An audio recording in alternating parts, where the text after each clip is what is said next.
Assalamualaikum warahmatullahi wabarakatuh. Perkenalkan, nama saya Yogi Widarto, NPM 01 2018 1050807. Di sini saya akan menjelaskan materi mata kuliah pelabuhan, yaitu bab 4 tentang alur pelayaran. Alur pelayaran digunakan untuk mengarahkan kapal yang akan masuk ke kolam pelabuhan. Secara umum, ada beberapa daerah yang dilewati selama perjalanan tersebut, yaitu yang pertama, daerah tempat kapal melempar saut di luar pelabuhan. Yang kedua, daerah pendekatan di luar alur masuk. Dan yang ketiga, alur masuk di luar pelabuhan dan kemudian di dalam daerah terlindung. Yang keempat, saluran menuju ke dermaga apabila pelabuhan berada di daerah daratan. Dan 5, kolam putar. Alur pelayaran ini ditandai dengan alat bantu pelayaran yang berupa pelampung dan lampu-lampu. Berikut adalah gambar dari alur pelayaran.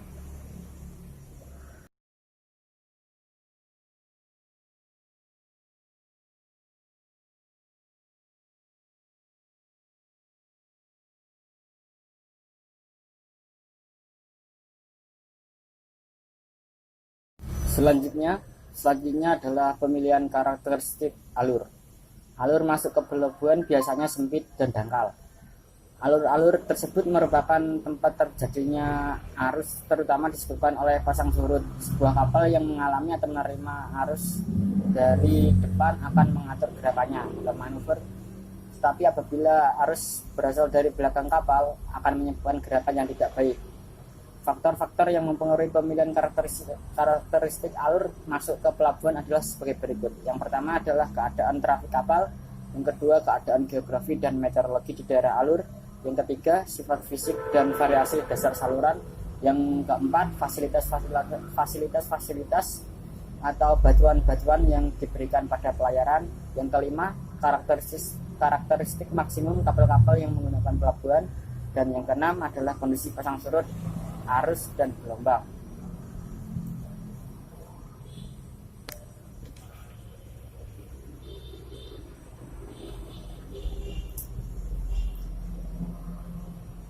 Dan suatu alur masuk ke pelabuhan yang lebar dan dalam akan memberikan keuntungan baik langsung maupun tidak langsung. Seperti contohnya jumlah kapal dapat bergerak tanpa tergantung pada pasang surut akan lebih besar.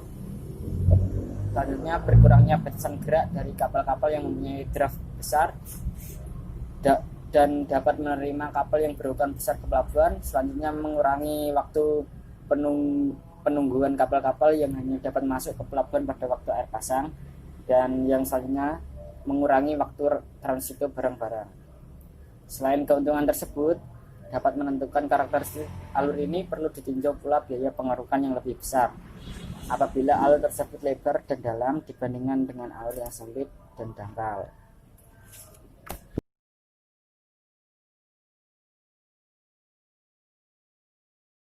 Ya, yang selanjutnya adalah kedalaman alur.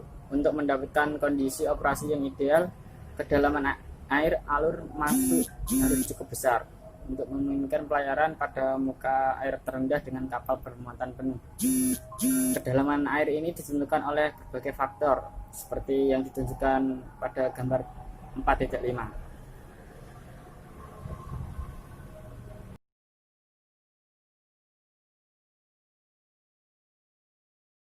Dan kedalaman air total adalah H sama dengan D plus G plus R plus P plus S dan plus K, dimana D adalah draft kapal, G gerak vertikal kapal karena gelombang dan squat, R adalah ruang kebebasan bersih, P adalah penelitian pengukuran, S pengendapan sedimen antara dua pengerukan, dan K adalah toleransi pengerukan. Dan kedalaman air diukur terhadap muka air referensi. Biasanya muka air referensi ini ditentukan oleh berdasarkan dari muka air surut rendah pada saat pasang purnama, spring tide dalam periode panjang yang disebut LLWS, lower low water spring tide. Draft kapal ditentukan oleh karakteristik kapal terbesar yang menggunakan pelabuhan. muatannya diatur, dan juga sifat-sifat air seperti berat jenis, salinitas, dan temperatur. Kuat. Kuat adalah pertambahan drop kapal terhadap muka air yang disebabkan oleh kecepatan kapal. Kuat ini diperhitungkan berdasarkan dimensi dan kecepatan kapal kedalaman air. Besar kuat dapat dihitung dengan menggunakan rumus berikut yang berdasarkan pada percobaan laboratorium.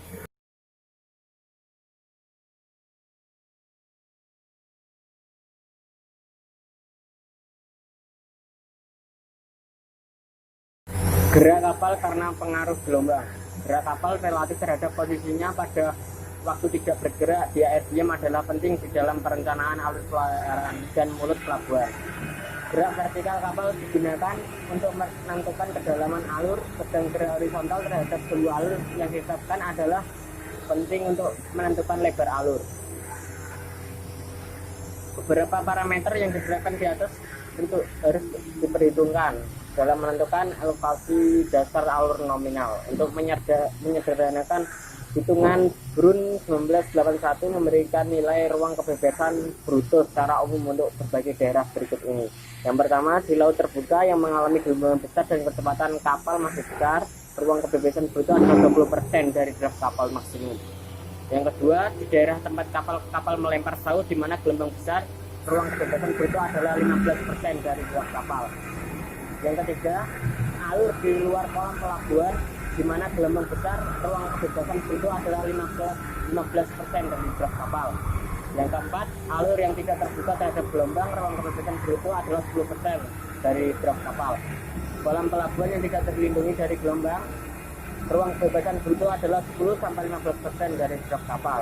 Kolam pelabuhan yang terlindungi dari gelombang, ruang kebebasan bruto adalah 7% dari draft kapal. Berikut adalah gambar dari pengaruh gelombang pada gerak kapal.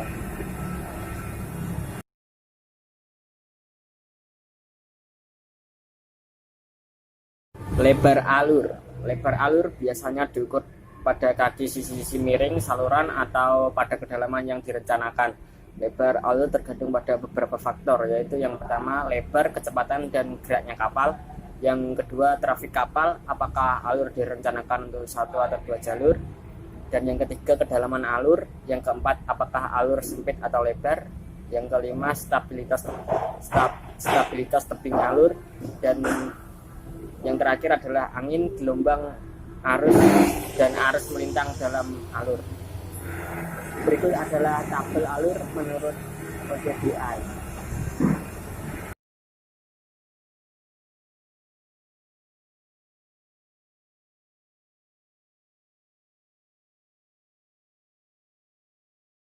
Layout alur pelayaran.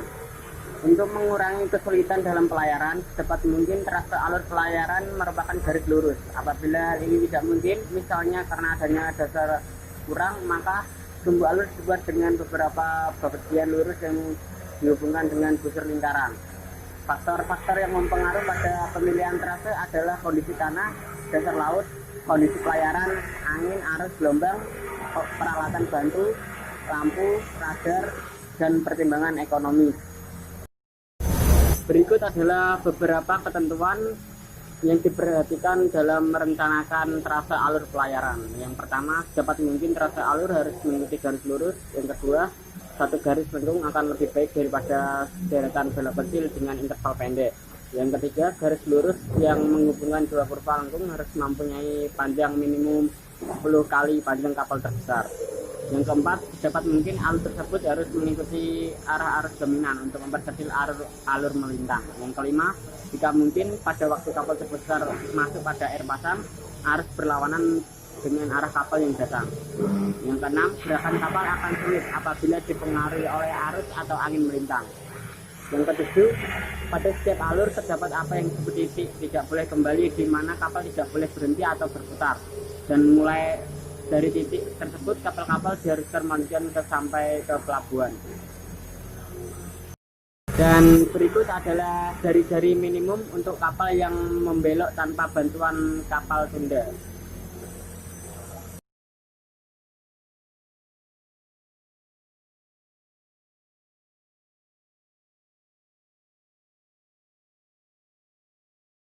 Selanjutnya adalah kolam pelabuhan. Kolam pelabuhan harus tenang, mempunyai luas dan kedalaman yang cukup hingga memungkinkan kapal berlabuh dengan aman dan memudahkan bongkar muat barang. Selain itu, tanah dasar harus cukup baik untuk bisa menahan angker dari pelampung penambat. Itu adalah tabel untuk luas kolam untuk tambatan.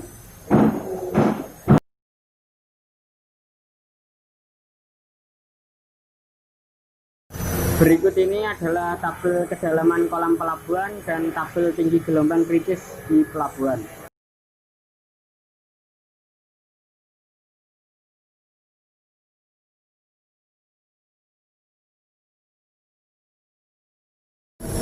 Sekian video dari saya. Apabila ada kurang lebihnya saya mohon maaf, dan apabila kualitas video saya masih jelek, saya mohon maaf. Wassalamualaikum warahmatullahi wabarakatuh.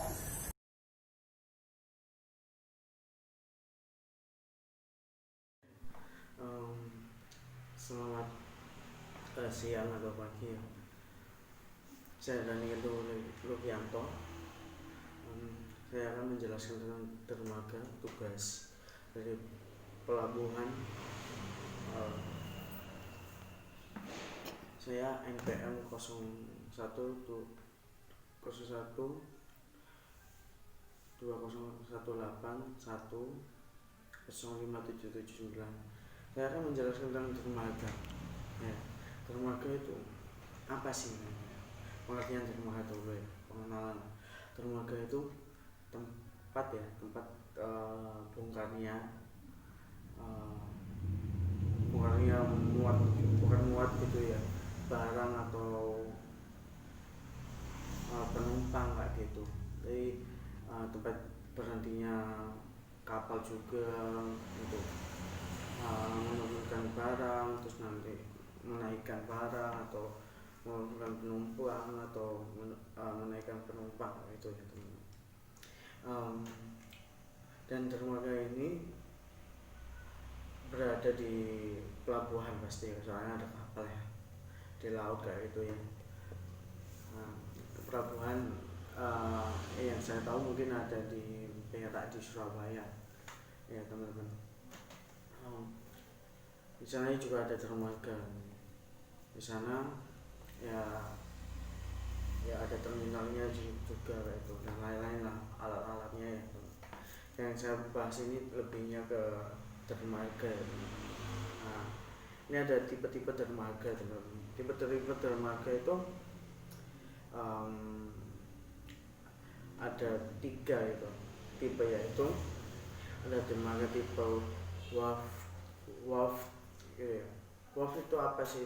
Merupakan dermaga paralel dengan garis pantai dan biasanya berimpit dengan garis pantai gitu.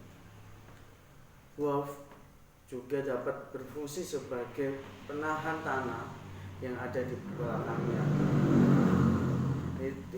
Fort ini dermaga yang juga bisa berfungsi sebagai penahan tanah kayak itu ya, yang ada di belakangnya itu. Dan kedua, dermaga tipe pier.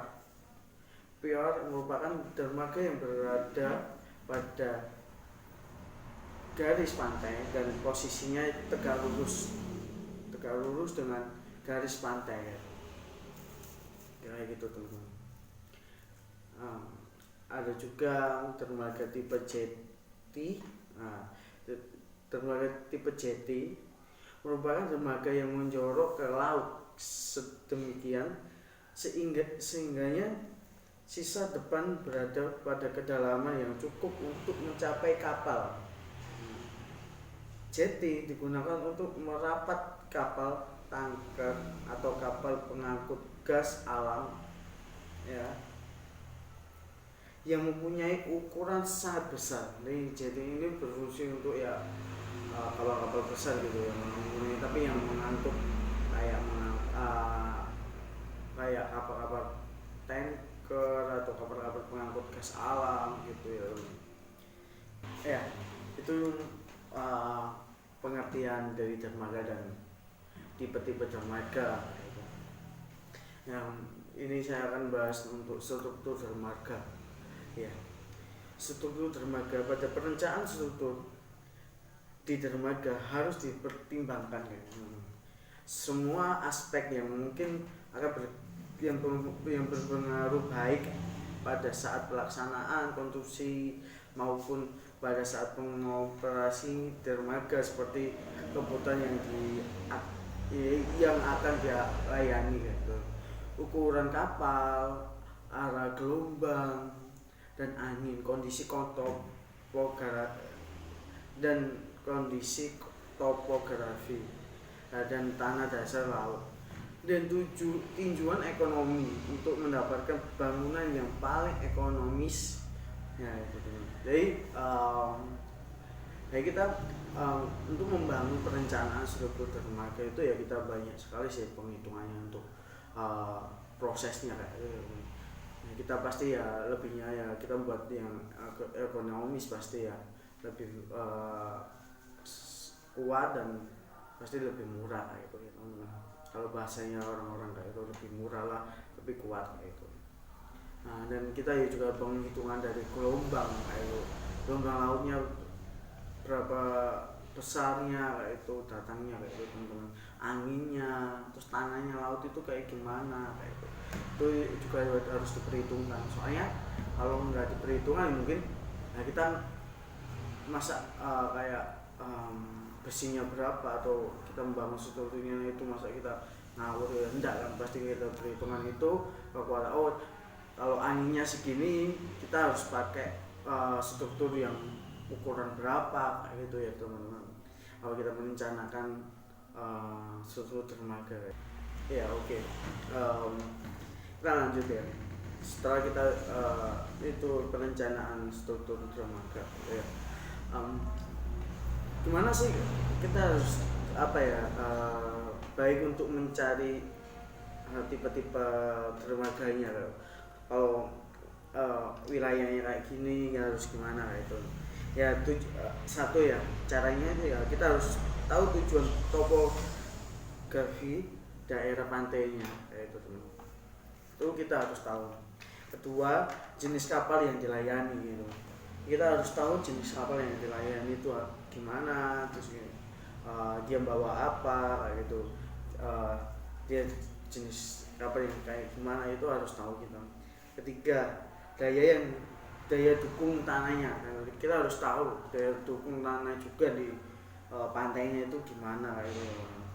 Setelah kita sudah tahu ya, kayak kita sudah tahu tipe kayak gimana. Oh ini ya, kita lanjut untuk pekerjaan untuk alur pelayanan. Nah, alur pelayanan itu digunakan untuk mengarahkan kapal yang keluar masuk gitu.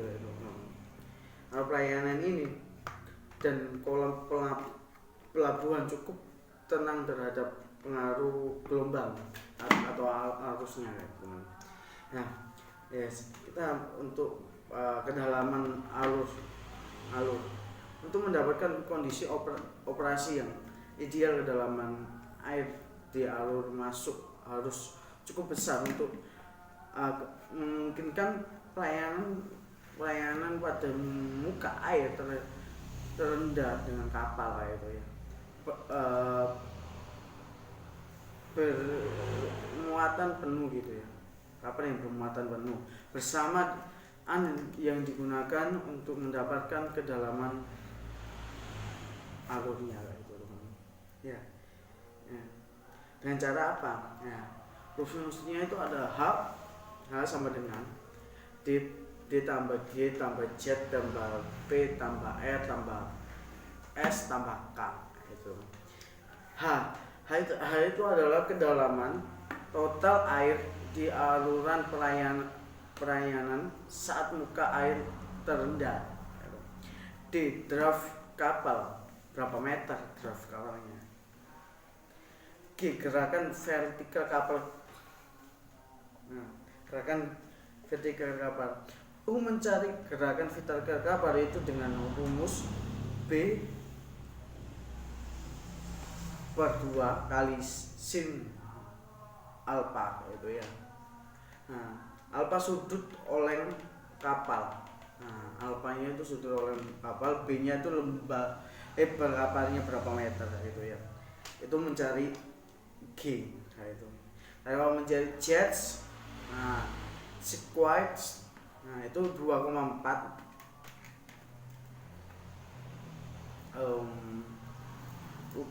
VR per LPP kuadrat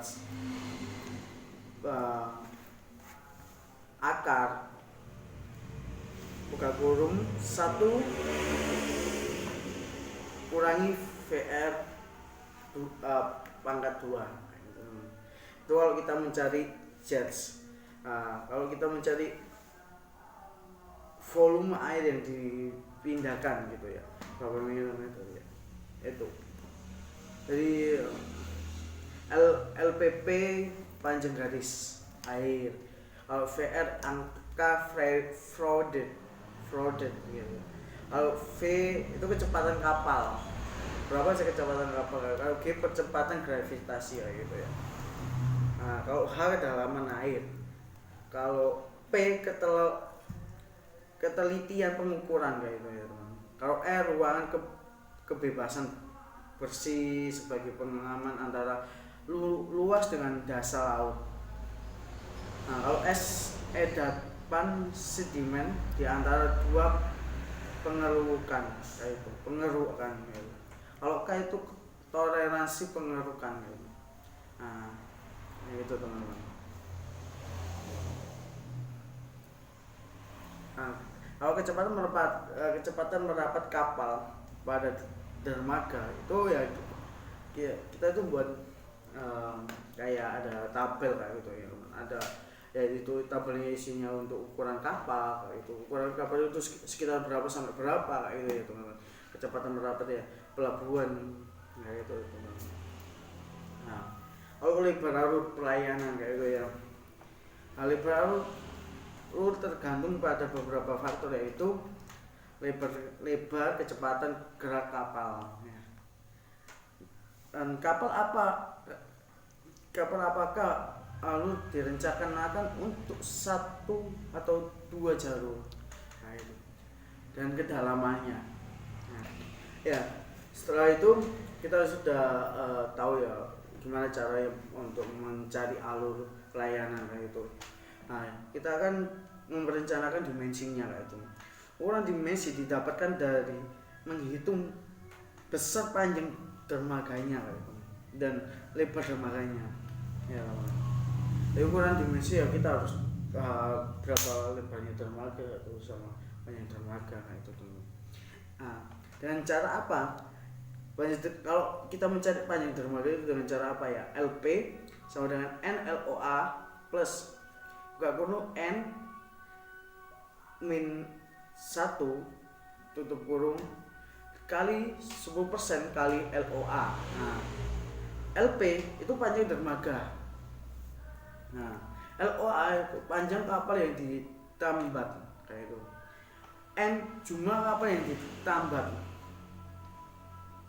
Ya, kayak itu. Kalau lebar dermaga, lebar suatu dermaga yang disediakan harus disesuaikan dengan kebutuhan ruangan, tergantung pada aktivitas bongkar muat, persiapan pelayaran pada dermaga tersebut ya.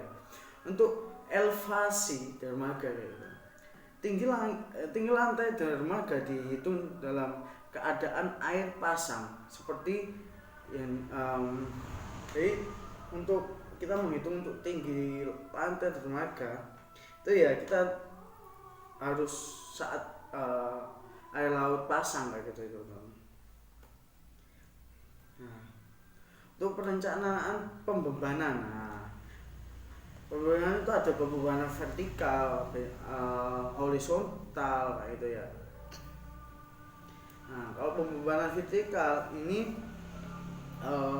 pembebanan mati atau berat sendiri merupakan beban yang berasal dari beban mati yang bersifat permanen dan konstan selama waktu hidup suatu konstruksinya tersebut kayak itu ya teman.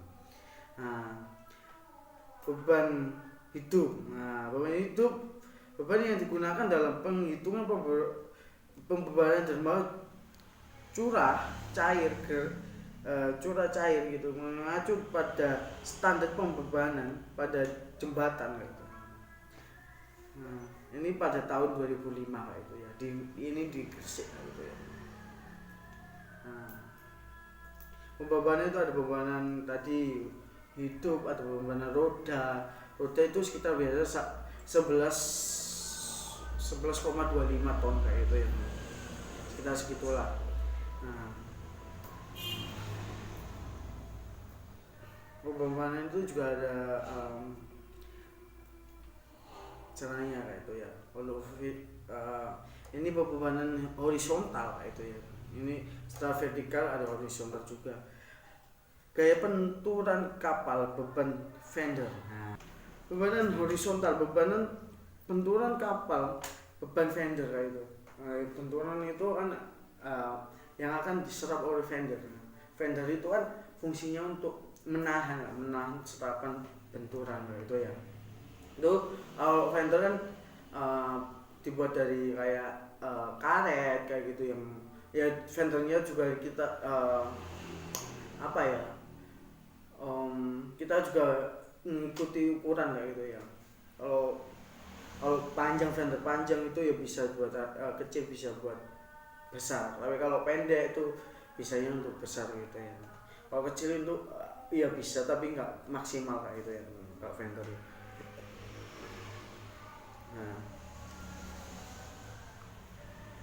Nah, itu nah itu banyak sekali ya. Kalau kita mencari horizontal itu ya ada banyak sekali kayak benturan tadi, memang ada kayak angin gitu ya, ada akibat angin gitu juga, itu dari horizontal. Nah, ada kayak akibat arus gitu, ya ini banyak yang terjadi kayak alam kayak gitu ya untuk horizontalnya itu ya. Ya, soalnya kita sudah menghitung-hitung, saya akan menjelaskan tentang jenis dermaga ya teman. Tadi kan yang awal itu kan tipe-tipe dermaga. Jenis dermaga itu ada dermaga barang umum, merupakan dermaga sebagai tempat melakukan aktivitas atau kegiatan bongkar muat barang ke atas kapal itu ya. Itu yang umum ya kayak gitu. Kalau ada yang dermaga khusus, kalau dermaga khusus itu untuk bahan bakar minyak dan lain-lain kayak gitu ya. Khusus kayak bahan bakar yang kayak batu bara, khusus kayak gitu, baik itu kayak barang curah gitu ya. Nah, itu kalau dermaga khusus kayak gitu. Kalau dermaga peti kemas itu ya tempatnya pasti luas kayak gitu, soalnya barang-barangnya juga besar kayak gitu. Peti kemas ya kayak ya di sana ya disusun dengan peti kemas, terus alat-alat besar, alat-alat konstruksi yang besar itu untuk bermanfaat untuk bongkar muat kayak itu. Nah itu ada dermaga kapal ikan.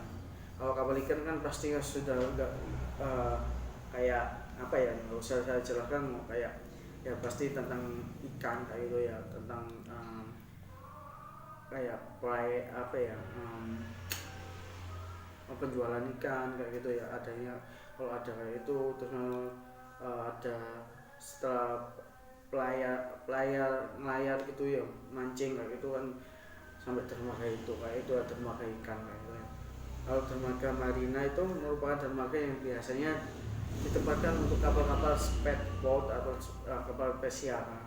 Itu kapal-kapal mewah kayak gitu ya. Nah, itu saja yang bisa saya sampaikan ya.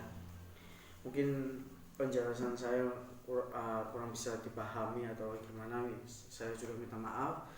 Saya juga masih belajar, apa yang saya tahu, apa yang saya mengerti yang saya sampaikan itu. Nah, terima kasih dari saya Daniel Likianto, Teknik Sipil ITATS Surabaya angkatan 2018.